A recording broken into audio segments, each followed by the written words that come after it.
King Sarhili, the last king of Xhosaland, probably had the most turbulent rule of any kingdom.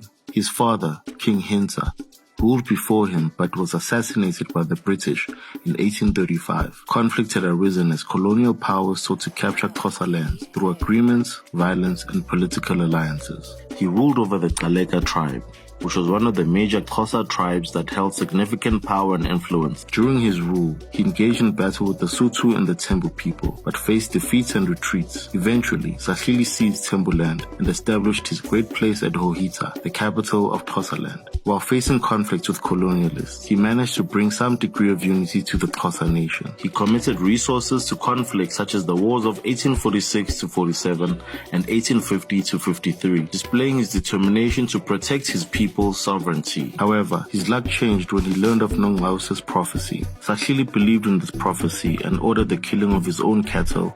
Due to the rapid spread of lung sickness, the cattle killing movement began. But by 1857, disappointment spread amongst the Xhosa nation as the prophecy did not come true. By 1858, Sarhili's lands were devastated, leading to starvation and the British exploiting Xhosa needs for their own benefit. In the end, his attempts to navigate the political landscape of Southern Africa was met with resistance, loss, and despair. His reign stands as a testament to the resilience and endurance of the Xhosa people, who faced overwhelming odds during a time of immense change and upheaval.